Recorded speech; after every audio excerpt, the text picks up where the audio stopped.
करणार आहोत. उत्तर भारतीय महापौर बसेल इतके नगरसेवक निवडून आणू असं वक्तव्य भाजपने हे मला असं वाटतं एकतर जखम द्यायची आणि त्याच्यावरती मीठ चोळण्याचा हा प्रकार आहे. पहिला भारतीय जनता पार्टीच्या लोकांना ज्यावेळी विचारलं की मुंबईचा महापौर कोण होणार, हिंदू होणार, ज्यावेळी ही टीका झाली त्यावेळी मात्र हा मुंबईचा महापौर हा मराठी होईल हे त्यांना सांगावं लागलं. म्हणजे मनात एक आहेत आणि तोंडात एक वेगळं. आणि आता तुम्ही बघता की कशी हिंमत होते भारतीय जनता पार्टीचे हिंदी भाषिक असलेले नेत्यांची, एवढी हिंमत. म्हणजे ही एका प्रकारे ही माज आहे का? कारण एवढी आम्ही संख्या आणू किंवा मुंबईचा महापौर हा हिंदी भाषिकच व्हायला पाहिजे अशी ज्यावेळी एका प्रकारे चेतावणी म्हणा किंवा एका प्रकारे आव्हानात्मक बोललं जातो आहे, मला असं वाटते यातूनच कळते की आजही मराठी माणसाची किंवा या शहरातल्या मराठीवरती प्रेम करणाऱ्या अन्य सर्व भाषांची ही एका प्रकारे मोठ्या प्रमाणावरती अपमानित करण्यासारखी गोष्ट आहे. आणि ह्यांची ही माज मतदार निश्चितपणे या निवडणुकीमध्ये उतरल्याशिवाय राहणार नाही. पण याच्या अगोदर खान महापौर होईल अशा पद्धतीचं वक्तव्य केलं जात होतं. मराठी महापौर होईल असं आशिष शेलारांनी बोलणं टाळलं होतं, त्यानंतर टीका झाल्यानंतर बोलले. आणि आता उत्तर भारतीयच महापौर करायचं त्याच्यासाठी तेवढे नगरसेवक निवडून द्या अशा प्रकारचं वक्तव्य केलं. कसं झालेलं आहे की एकाने एक बोलायचं, दुसऱ्याने एक बोलायचं. हिंदी भाषिक मतदारांना आकर्षित करण्यासाठी हा केवळवानी प्रयत्न हा त्यांचा आहे. पण एक दुसऱ्या बाजूला ज्यावेळी ही टीका झाल्यानंतर हे आम्हाला सांगण्याचं काम करतायत.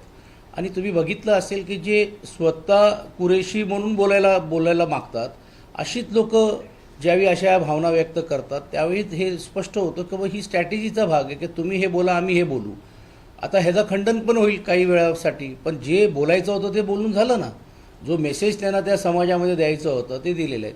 पण मला असं वाटतं हे तमाम मुंबईकरची जी जनता आहे ही सुज्ञ, हे सर्व बघतायत आणि निश्चितपणे ह्यांना हे धडा शिकवल्याशिवाय राहणार नाही. प्रामुख्याने राज्यामध्ये जरी बंडखोरी झाली असली, मुंबईमध्ये बंडखोरी झाली असली तर विशेष लक्ष हे आदित्य ठाकरेंच्या वरळी मतदारसंघामध्ये होतं. वरळी मतदारसंघामध्ये 6 पैकी 5 ठिकाणी तुमची शिवसेना लढते, परंतु 3 ठिकाणी बंडखोरी झाली. जिथे मनसेचा उमेदवार दिलाय त्या ठिकाणी देखील बंडखोरी झाली. ही बंडखोरी शमवण्याचा प्रयत्न कशा पद्धतीने केला? नाही, त्यांच्याबरोबर चर्चा आजच आम्ही करणार आहोत. आज उद्यामध्ये चर्चा करण्याचं काम करू, समजूत घालण्याचा प्रयत्न करू. मात्र एक गोष्ट नक्की आहे की ती समजूत घातल्यानंतर पण देखील जर कोण पुढे आलं नाही तर नक्कीच जो मित्रपक्षाचा जो धर्म आहे तो आम्ही पाळण्याचं काम प्रत्येक भागामध्ये आम्ही करू. जे कार्यकर्ते त्या मताशी सहमत असतील त्यांना घेऊ. मतदार हा देखील हा आमच्याबरोबर राहिलेला आहेत आणि बदलत्या परिस्थितीनुसार ही युती का महत्त्वाची होती, ही दोघे कुटुंबातले भाऊ आणि दोन्ही पक्ष एकत्र का आले, हे लोकांमध्ये आम्ही स्पष्टरीतीने पटवून सांगण्याचं काम केलेलं आहे. मला असं वाटते की बा ते नाही शमले तर मग नाईलाजानी कायद्याने किंबहुना पक्षशिस्तीच्या मान ठेवून ती असेल ती योग्य ती कारवाई आपल्याला करावी लागणार. मराठी माणूस हा महापौर होईल असं बोलणाऱ्या भाजपने जवळपास मीरा भाईंदरमध्ये तब्बल 47 अमराठी लोकांना उमेदवारी दिली आहे. तर मग 12 जे आहेत ते उत्तर भारतीय, 14 राजस्थानी उमेदवार त्यांनी दिले आहेत. ह्याच्यातूनच हे स्पष्ट होतंय की मीरा भाईंदर हे काय मुंबईपासून लांब नाही आहे. कल्याण, डोंबिवली, ठाणा हे काय मुंबईपासून लांब नाही आहे. हळूहळू जसं आम्ही सांगतोय की मुंबई वेगळी केली जाणार आहे, मुंबईचं वर्चस्व कमी करायचा प्रयत्न आहे, त्याचा एक भाग म्हणूनच ह्याची सुरुवात मीरा भाईंदरला झालेली आहे. आणि दुर्दैवाने म्हणावं लागेल की त्यांच्याबरोबर असलेली पक्षातली लोक युतीसाठी आग्रही होते, युती झाली नाही म्हणून घेऊन मोठ्या प्रमाणात आरडाओरड करतायत. का नाही या विषयावरती ते बोलत आहेत, का नाही ह्यांना ते जाब विचारतायत. म्हणजे थोडक्यात या सर्व गोष्टीला साथ देण्याचं कामच त्यांचे असलेले मित्रपक्ष करतायत. आता त्यांचे मित्रपक्षामध्ये पण आपसात काय काय चाललं हे मी सांगायची गरज नाही आहे. आज त्यांच्या मित्रपक्षांची अवस्था अशी झालेली आहे की जसं आपण थ्रो अँड यूज, वापरा आणि फेका, अशी परिस्थिती झालेली आहे की एवढे मोठी गरज न करणार आहेत, इलाका भी हमारा धमाका भी हमारा म्हणणारी लोक आज त्यांच्या दरवाज्यावरती जाऊन आम्हाला युतीमध्ये घ्या हे बोलण्याची ही वेळ त्यांच्यावरती येते. ही दुर्दैवी परिस्थिती आहे आणि ही संपूर्ण महाराष्ट्रामध्ये आहे. तुम्ही बघितलं असेल की माझ्या माहितीप्रमाणे 17 महानगरपालिकेमध्ये युतीच झालेली नाही आहे. यातूनच हे स्पष्ट होतं आहे की महायुतीमध्ये काही अलबेल नाही. सत्तेतले असलेले पक्ष एका प्रकारे विरोधी पक्षाची स्पेस काढण्यासाठी हे अशा प्रकारचं वातावरण करत आहेत आणि सत्तेसाठी आम्ही कसे हापलेले आहोत हे याच्यातून स्पष्ट होतं. भाऊ, एक महत्त्वाचं असं आहे की राष्ट्रवादी तुम्ही जशी 2 गावांच्या युती संदर्भातली घोषणा केली, सोबत राष्ट्रवादी काँग्रेस पक्षाला घेतलंय की नाही घेतलंय, त्यांच्यासोबत युती केली आहे की नाही केली, आणि त्यांना जागा सोडल्यात की नाही सोडल्यात, यातली कुठलीही स्पष्टता नाही. अधिकृतरित्या कुणी याच्यावर बोललेलं देखील नाही. हे मुंबईमध्ये ज्यावेळी जयंत पाटील साहेबांनी पुढाकार घेण्याचं काम केलं होतं त्यावेळी ठराविक काही सीट्सच्याबद्दल चर्चा झाली आणि अधिकृत रीतीने आम्ही त्यांना काही सीट्स सोडण्याचं काम आम्ही केलेलं आहे. त्या सीट्स चारकोपमध्ये 2 आहेत, एकात गोरेगावमध्ये एक आहे, एक सायन कोळीवाडामध्ये एक होती सीट्स होती. आता त्यांच्यातले ज्यांना ते सीट्स मागत होते त्यातले काही लोकांनी राष्ट्रवादीमध्ये प्रवेश केलेला आहे, काहींनी भारतीय जनता पार्टीमध्ये प्रवेश केलेला आहे. म्हणून आम्ही आमचा जो कर्तव्य होता तो पार पाडण्याचं काम केलेलं. आता तो त्यांचा अधिकार राहणार की त्या सीट्सवरती काय करायचं, कारण शेवटी त्या सीट्स खाली सोडून तर सोडता येणार नाही. आणि म्हणून त्या 1-2 सीट्सवरती पण देखील आम्ही उमेदवार देण्याचं काम आम्ही केलेलं आहे आणि त्यांच्याशी चर्चा तशी होऊनच या गोष्टी झालेल्या आहेत. तुम्ही अजित पवारांसोबत काम केले आहे, सध्या महाराष्ट्राचे उपमुख्यमंत्री आहेत ते. सातत्यानं ते म्हणायचे की गुन्हेगारांना कुठेही स्थान माझ्या पक्षामध्ये दिलं जाणार नाही. आज जर आपण पाहिलं की ज्यांच्यावर हत्येसारखे गुन्हे आहेत, जे जेलमध्ये आहेत, अशा लोकांना त्यांना उमेदवारी दिली. म्हणजे आंदेकर कुटुंब असेल, मारणे कुटुंब असेल, तुम्ही पुण्याचे संपर्क मंत्री आहात, काय नेमकी तिथली परिस्थिती पुण्याची, आणि अशा पद्धतीनं गुंडगिरीला सरकारी नेते, हे सत्तेतले नेते बळ कसे देत आहेत हे समोर येते. ते राज्याचे ते उपमुख्यमंत्री राहिल्यानंतर आणि एवढ्या मोठा दांडगा त्यांचा गेल्या अनेक वर्षाचा अनुभव आणि पकड ही त्या जिल्ह्यावरती असताना देखील आजही त्यांना उमेदवार दुसऱ्या पक्षातून आयात करून घ्यावा लागतोय, हे दुर्दैवी आहे. म्हणजे अगदीच बोलायचं झालं तर पिंपरी चिंचवडमध्ये 12 उमेदवार हे त्यांनी आमच्या पक्षातले घेतलेत. म्हणजे ह्याचा अर्थच असा आहे की जी उमेदवारांची त्यांची जी संख्या आहे आमच्या पक्षातून इतर पक्षातून ही घ्यावी लागते, हीच दुर्दैवी परिस्थिती आहे. आणि जर उमेदवार मिळत नसेल तर पाहिजे ती तडजोड करू आणि पाहिजे त्या लोकांना घेतल्यानंतर आम्हाला सत्ता आमच्या ताब्यात ठेवायचं आहे, हा जो एकंदरीत सत्ताकरणच्या नावाखाली जे अर्थकरण चाललेलं आहे, यातूनच तुम्ही बघितलं असेल की अनेक गुंडटोळीतले असलेले लोकांना समावेश करणं म्हणजे खऱ्या अर्थाने त्यांना प्रोत्साहन देणं. ते वारंवार ज्यावेळी राज्याचे पालकमंत्री म्हणून सांगतात, त्या विभागाचे जिल्ह्याचे पालकमंत्री आणि उपमुख्यमंत्री म्हणून ज्यावेळी ते सांगतात, हे कायदा सुव्यवस्थाबद्दल ते परकट टीका करण्याचं काम करत आहेत. मग आता अशा लोकांना प्रोत्साहन देऊन अप्रत्यक्ष त्यांना संरक्षण देण्यासारखंच झालेलं आहे. म्हणजे अशी जर पुण्यातली उद्या भविष्य काळामध्ये महानगरपालिकेची सत्ता ज्यामध्ये असे प्रकारचे लोक जर असतील तर नेमकं त्या महानगरपालिकेचा हा सत्ताकरणसाठी चालला आहे का अर्थकरणसाठी चाललेला आहे. आणि दुसऱ्या बाजूला भारतीय जनता पार्टी काय कमी आहेत का, तेही ते पद्धतीने वापर करतायत. म्हणजे भारतीय जनता पार्टीसारखा पक्ष तिकडे केंद्रीय मंत्री आहेत, 2-2 कॅबिनेट मंत्री आहे, मुख्यमंत्री स्वतः लक्ष देऊन आहेत, असं असताना पण त्यांना इतर पक्षातून तोडून फोडून नगरसेवक घ्यावे लागत आहेत. आज पुणे शहरातले 7 नगरसेवक आमचे विद्यमान नगरसेवक ह्यांना त्यांनी प्रवेश दिलेला आहे. म्हणजे ह्याचा अर्थच होता का त्यांच्याकडे त्यांच्या विरुद्ध लढण्याची ताकदच नव्हती. आणि अशा प्रकारे राजकारण करून हे सामोरे जात असताना पुणे महानगरपालिकेला हे स्पष्ट होतं आहे की पुणे महानगरपालिका हे भ्रष्टाचाराला प्रोत्साहन देण्यासाठीच या सर्व लोकांना हे एकत्रित करण्याचा प्रयत्न होतो आहे. आपण बघितलं असेल की राज्यभरामध्ये आता एक नवीन पॅटर्न सुरू झालेलं आहे. म्हणजे मला आश्चर्य वाटते की नाशिकमध्ये AB फॉर्म वाटताना शासकीय पोलिसांची मदत घेऊन प्रोटेक्शनमध्ये AB फॉर्म वाटले जात आहेत. काही भागांमध्ये AB फॉर्म पळून घेऊन सत्ताधारी पक्षातले लोकांचे कार्यकर्तेच त्यांच्या मागे धावताना आपल्याला पाहायला मिळत आहेत. त्याहीपेक्षा मंत्र्यांवरती आरोप होत आहेत. अनेक निष्ठावंत कार्यकर्ते जे होते त्यांना न देता बाहेरच्या लोकांना येऊन उमेदवारी दिली जाते. अशातली नाराजगीचा सूर पण देखील राज्यभरामध्ये सत्ताधारी पक्षाच्या लोकांचा आहे. यातूनच हे कळते की सत्तेसाठी पक्ष त्याग करून, निष्ठावंतांना त्याग करून, जे एका प्रकारे उपरे आहेत पण आम्हाला ते सत्ताकरण करून मिळून देऊ शकतील अशा लोकांनाच घेण्याचा प्रयत्न चाललेला आहे. तुम्ही म्हणताय जे उपरे आहेत त्यांना सत्तेसाठी एकत्र घेत आहेत, मात्र आपण जर पाहिलं तर मग भाजपच्या एक स्थानिक नेते आहेत दिव्या मराठे, आता अक्षरशः उपोषणाला बसलाय. त्यांचं म्हणणं आहे की मी इतकी वर्ष काम करते मात्र मला अजूनही पद जे आहे किंवा उमेदवारी दिली गेली ते उपोषणाला बसले. तुम्ही सर्वच ठिकाणी बघा ना, काल नवी मुंबईमध्ये मंदा म्हात्रे काय बोलले हेही तुम्ही समजून घेण्यासारखं आहेत अंतर्गत पक्षामध्ये. फरांदेताईंनी तर जाहीर नाराजगी व्यक्त केली. पुणे शहरामध्ये पण देखील तिकडे टिळेकरजींच्या घरातल्या लोकांना दिल्यामुळे तिकडे काय झालेलं हे बघितलं असेल. माधुरी मिसाळ ह्यांच्या कुटुंबातल्या लोकांना दिल्यानंतर काय झालेलं आहे, म्हणजे सर्वच ठिकाणी अलबेले अशातला भाग नाही आहे. पण काय झालेलं आहे की भारतीय जनता पार्टीला केंद्र सरकारमध्ये यायचं आहे, राज्य सरकारमध्ये यायचं आहे, महानगरपालिकेमध्ये पण पाहिजे तशा प्रकारेच करायचं आणि म्हणून अशा निष्ठावान कार्यकर्त्यांवरती ही वेळ यावी की त्यांनी उपोषणला बसावं, ही दुर्दैवी आहे. अनेक ठिकाणी अशाच पद्धतीने भाजपने आपल्या उमेदवारांना उमेदवारी अर्ज दिला आणि त्यानंतर परत बाहेरून आलेले जे उमेदवार आहेत त्यांना सुद्धा अर्ज देऊन भरायला लावला. अनेक प्रभागामध्ये भाजपने 2-2 एबी फॉर्म दिलेले आहेत. ते अनेक वेळा एबी फॉर्म दिलेत, नंतर मग जाऊन ते लेटर पाठवून कॅन्सल करण्याचं काम केलेलं आहे. अनेकांना एबी फॉर्म निवडणूक आयोगाच्या कार्यालयाच्या आत जाऊन वाटलेले आहेत. म्हणजे माझी अधिकची माहिती अशी आहे पुण्यातली किंवा तिकडे ठराविक काही विभागामध्ये प्रभागामध्ये एबी फॉर्म घेऊन कार्यकर्त्यांना प्रवेश दिला गेला आणि एबी फॉर्म बाहेर नाही तर तिकडे आत भरवले गेले. म्हणजे ही पहिल्यांदा आम्ही पाहतोय की भारतीय जनता पार्टीचे एबी फॉर्म निवडणूक कार्यालयामध्ये वाटले जातात आणि तिकडे भरले जातात. ह्याचा अर्थ असा आहे की तो कार्यालय का आता भारतीय जनता पार्टीचं झालं आहे का, आणि मग जर कोण उमेदवार मिळत नसेल तर त्याला त्याच्याकडनं द्यायचं आणि काही उमेदवारांना दिलेलं आहे त्यांच्याकडनं परत घ्यायचं.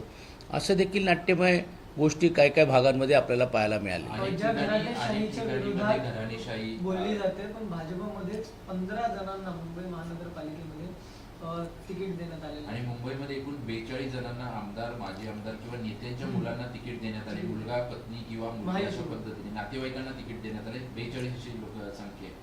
नाही, जे भारतीय जनता पार्टी मोठ्या प्रमाणावरती आरडओरड करण्याचं काम करतायत, घराणेशाहीच्या विरुद्ध देशाभरामध्ये आणि राज्यामध्ये आणि नगरपालिकेमध्ये बोलण्याचं काम करतं. यातूनच हे एका प्रकारे आपल्याच बोलण्याबद्दलची चेष्टा आज सर्वसामान्य लोकांमध्ये होतोय. ही परिस्थिती फक्त मुंबईमध्ये नाही आहे, तर पुणे महानगरपालिका असेल, ठाणा असेल, कल्याण असेल, याही भागांमध्ये मोठ्या प्रमाणावरती आहे. आणि म्हणूनच तर सर्वसामान्य जो निष्ठावान असलेला भारतीय जनता पार्टीचा कार्यकर्ता असेल तोच हा संभ्रमामध्ये पडलेला आहे. एका कार्यक्रमामध्ये तर गडकरींना बोलावं लागलं. ही जी परिस्थिती आहे यातूनच हे स्पष्ट होतोय की भारतीय जनता पार्टी पक्ष हा सर्वसामान्य कार्यकर्त्यांचा पक्ष राहिलेला नाही आहे. हे एका प्रकारे कॉन्ट्रॅक्ट पद्धतीने आपल्याला पाहिजे तेव्हा त्या लोकांना घ्यायचं आणि ज्यावेळी आपली सत्ता पूर्ण झाली किंवा सत्तेची गरज पूर्ण झाली तर त्या लोकांना बाजूला ठेवायचं. आणि तुम्ही राज्यभरामध्ये बघता की आज शिवसेनेतली शिंदे गटाची परिस्थिती काय आणि आज अजितदादांच्या पक्षाची राष्ट्रवादी काँग्रेस पक्षाची परिस्थिती काय, की पुणे जिल्ह्यामध्ये की राष्ट्रवादी काँग्रेस पक्षाला आपलं अस्तित्व टिकवण्यासाठी ज्यांच्या विरुद्ध तुम्ही बंड केलं, ज्यांच्याबरोबर तुम्ही फारकत गेली, त्यांच्याबरोबर जाऊन तुम्हाला युती करावी लागलेली आहे. ही देखील या राजकारणामधली एक मोठी घडामोड आहे. आणि मग असं जर झालं तर ह्याचा अर्थच असा आहे की 2029ची तयारी भारतीय जनता पार्टी करतायत. त्यांचे नेत्यांनी जसं सांगितलं की अभी हम लोगों को कुबड़ों की जरूरत नहीं है. ते एक हळूहळू एक कुबड्या या महानगरपालिकेमध्ये, काही नंतर तुम्हाला जिल्हा परिषदमध्ये दिसेल आणि 2029ची तयारी ते करण्याचा त्यांचा मानस सुरू झालेला आहे. एक आरटीआयच्या माध्यमातून माहिती आलेली आहे की मुंबईमध्ये गेल्या 2023 पासून सत्ताधारी आमदारांना 99% निधी देण्यात आलेला आहे. त्यातलं विरोधकांच्या आमदारांचं 0.1% प्रमाण आहे आणि ते एक आमदार आहे ते काँग्रेसचे अमित पटेल यांना 1% निधी दिला आहे. परंतु सत्ताधारी आमदारांना 99% निधी गेल्या 3 वर्षात दिला अशा आरटीआयमध्ये माहिती आलेली आहे. ही वस्तुस्थिती आहे आणि म्हणूनच आम्ही याबद्दलचं परिषदमध्ये असेल, विधानसभेमध्ये ज्यावेळी आम्ही आवाज आणि जिल्हा नियोजनमध्ये आम्ही घेतो की आमच्याकडचे मतदार हे काय मतदार नाही आहे का? सबका साथ सबका विकास म्हणणारी भारतीय जनता पार्टी आणि शिवसेनासारखा त्याला पाठबळ देणारी पार्टी, मग आमचे लोक काय बांगलादेशवरून आलेत का? आमचे मतदार काय या राज्याचे मतदार नाही आहे. आणि पैसा कोणाचा आहे?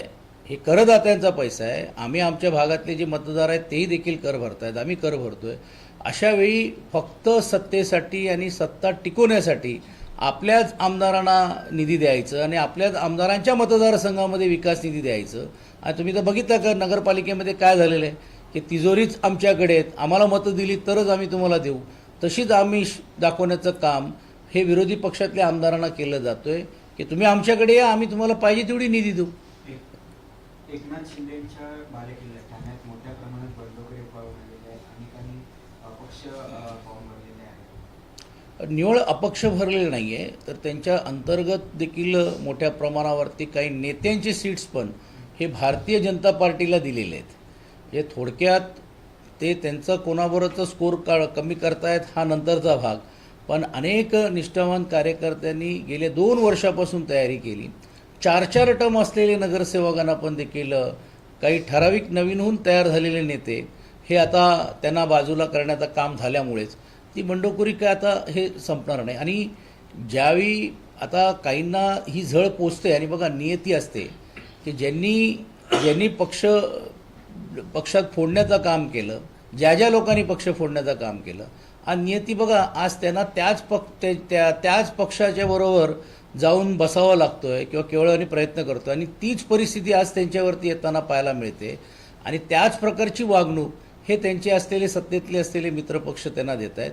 मग आज राष्ट्रवादी काँग्रेस पक्ष असेल किंवा शिवसेना असेल की एका बाजूला महायुती सरकारमध्ये बसायचं, मात्र दुसरं महानगरपालिकामध्ये वेगळी चूळ मांडायची, आणि महायुती पूर्ण भक्कम आहे, आम्ही पुढच्या काळामध्ये महायुती म्हणूनच लढू, असा जो दावा होता तो कुठेतरी फोल ठरताना आपल्याला पाहायला मिळतोय. मुंबईमधून वंचित बहुजन आघाडी आणि काँग्रेस एकत्रित लढते. काँग्रेस तुमच्यापासून बाजूला झालं, परंतु काँग्रेसनं वंचितला ज्या जागा काही दिल्या होत्या त्यामध्ये 7 जागांवरती त्यांच्याकडे उमेदवारच नव्हता, अशी परिस्थिती झाली आहे. अशी परिस्थिती त्या ठिकाणी झाली. नाही, खरं तर वंचितची एकंदरीत शहरामधली जी ताकद आहे त्या तुलनेतूनच त्यांनी मतदारसंघामध्ये काम करण्याचा प्रयत्न केलेला असावा. परंतु नक्कीच आहे, वंचित पण देखील एक घटक पक्ष आहे. मला एवढीच भीती आहे किंवा माझं एवढंच म्हणणं आहे की काँग्रेस पक्ष आणि वंचित ज्या परमपूज्य भारतरत्न डॉक्टर बाबासाहेब आंबेडकरांच्या दिलेल्या घटनेनुसार काम करतायत, ती चळवळ ठेवण्याचं काम करते, विचार ठेवण्याचं काम जे काँग्रेस करतायत, आणि वोट चोरीचा एवढा मोठा विषय घेऊन ज्यावेळी आपण रस्त्यावरती उतरलो आणि विरोधी पक्षांना एकत्रित करण्याची जबाबदारी जसं देशामध्ये काँग्रेस पक्ष करताना पाहायला मिळत आहेत, मुंबई शहरामध्ये अप्रत्यक्षरिती असलेल्या सत्ताधाऱ्यांना मदत होणार नाही ना, ही काळजीपूर्वक विचार करण्याची गरज ही त्यांची होती. अर्थात ही जरी असली तरी देखील या अगोदर देखील काँग्रेस आणि आम्ही वेगळे लढलो, या अगोदर देखील भारतीय जनता पार्टी आणि आम्ही वेगळे लढलो, त्यावेळीची परिस्थिती आणि आताच्या परिस्थितीमध्ये पण देखील मोठ्या प्रमाणावरती फरक जाणवायला आपल्याला पाहायला मिळत आहेत. कारण आम्ही जे केलेलं काम हे लोकांसमोर आहे, आणि विशेषतः मनसेची ताकद ही मिळाल्यामुळे आम्हाला आत्मविश्वास आहे की मुंबईमध्ये काँग्रेस आणि वंचितचा काही फरक पडेल असं आम्हाला वाटत नाही. सर, शिंदेचे एक आमदार आहेत प्रकाश सुर्वे, त्यांचा मुलगा आधी फॉर्म भरायला तयार होता, तिथे गाजत वाजत तो गेला देखील, मात्र ऐन वेळेला असं काय झालं की त्याला अर्ज मागे घ्यावा लागला, तिथे विरोध जो आहे तो त्याच्या नावाचा मोठ्या प्रमाणामध्ये झाला, शेवटी त्याला माघारी जी आहे ती घ्यावी लागली. नाही, आताही तुम्ही जर बघितलं असेल की भायखळा विधानसभेमध्ये असेल किंवा मागटणे विधानसभामध्ये असेल, काही लोकांना भारतीय जनता पार्टीने त्यांनी सांगितलं की या सीटच तुम्हाला घ्यावे लागतील. म्हणजे विद्यमान असलेले शिवसेनेचे मतदारसंघ पण ते शाबूत ठेवू शकलेले नाही आहे. विद्यमान असलेले ज्या लोकांनी आमच्याकडनं फारकत घेऊन त्यांच्यावरती महानगरपालिकेची निवडणुकीची तिकीट मिळेल अशी जी अपेक्षा काहींची होती, काही तर आमच्या इकडचे प्रवक्ते पण गेले होते त्यांच्याकडे, त्यांना पण अपेक्षा होती की आम्हाला निश्चितपणे तिकीट मिळेल आणि पुढे आम्ही मोठ्या पदाचे दावेदार होणार आहोत. अर्थात त्यांना का दिली गेली नाही हा नंतरचा भाग आहे, पण पूर्ण मुंबई महानगरपालिकेमध्ये कुठच्या सीट्सवरती शिवसेनेने लढावं हेही जर भारतीय जनता पार्टी जर ठरवत असेल, आणि म्हणजे थोडक्यात कोणी लढावं आणि कोणाला उमेदवारी द्यावी अशी परिस्थिती जर पक्षाची असेल, तर ताठ मानाने उभे राहणारा हा जो पक्ष आहे आज त्याची परिस्थिती काय आहे हे आपल्याला पाहायला मिळते. आज वर्षाचा शेवटचा दिवस आहे, नवीन वर्ष चालू आहे, तर निवडणुका लागलेल्या आहेत, आणि अशामध्ये आज जंगी पार्टी सुद्धा किंवा विलोभन देण्याची शक्यता पाहायला मिळते. तर कसं आपल्या मतदारांना किंवा नागरिकांना सुरुवातीला तर आपल्या सर्वांना पण देखील नूतन वर्षाची मी या निमित्ताने शुभेच्छा अगोदर देतो. आता निवडणूक म्हटलं तर रोज 31 झालेलं आहे म्हणून काय नवीन होऊन काही गोष्टी नाही, पण असा हा ठराविक मतदार असतो किंवा असे ठराविक लोक असतात त्या प्रक्रियेमध्ये असतात. परंतु मुंबई शहरासाठी हा नवीन वर्ष हा चांगल्या रीतीने नवीन महानगरपालिका आल्यानंतर आपले लोकप्रतिनिधी निवडून आल्यानंतर आपलं म्हणणं काय ते आपण मांडल्यानंतर आणि 2-2.5 वर्षामध्ये प्रशासकीय यंत्रणा असल्यामुळे जी लोकांना हाल अपेष्टा सहन करावी लागली ते भविष्यकाळामध्ये होणार नाही. हा एक सुखद घटना या निवडणुकीच्या निकालानंतर आपल्याला पाहायला मिळेल. आणि हे जरी वस्तुस्थिती असेल, पण तुम्ही आता तर बघा 31 तर आता रोजच केलेलं आहे. म्हणजे आम्ही ज्यावेळी नाईट लाईफ आपण ज्यावेळी म्हणत होतो सर्व दुकाने उघडे राहायला पाहिजे, गेल्या महिनाभरापासून आता तर सरकारने 25 तारखेपासूनच रोज 5 वाजेपर्यंत तुमचे रेस्टॉरंट्स बार हे चालू राहतील. हा एक नवीन GR काढण्याचं काम केलेलं आहे. म्हणजे पहिला ज्यावेळी आम्ही हा प्रस्ताव आदित्यजींनी आणला होता त्यावेळी मागची भूमिका अशी होती की 24 तास मॉल असतील, रेस्टॉरंट असतील हे चालू राहिले पाहिजे. नाईट लाईफचा अर्थ तो होता. आता नाईट लाईफची व्याख्या नवीन GR प्रमाणे सत्ताधाऱ्यांनी म्हणजे पाहिजे तेवढ्या वेळामध्ये तुम्ही बसा आणि 31 साजरा करा असं केलेलं आहे.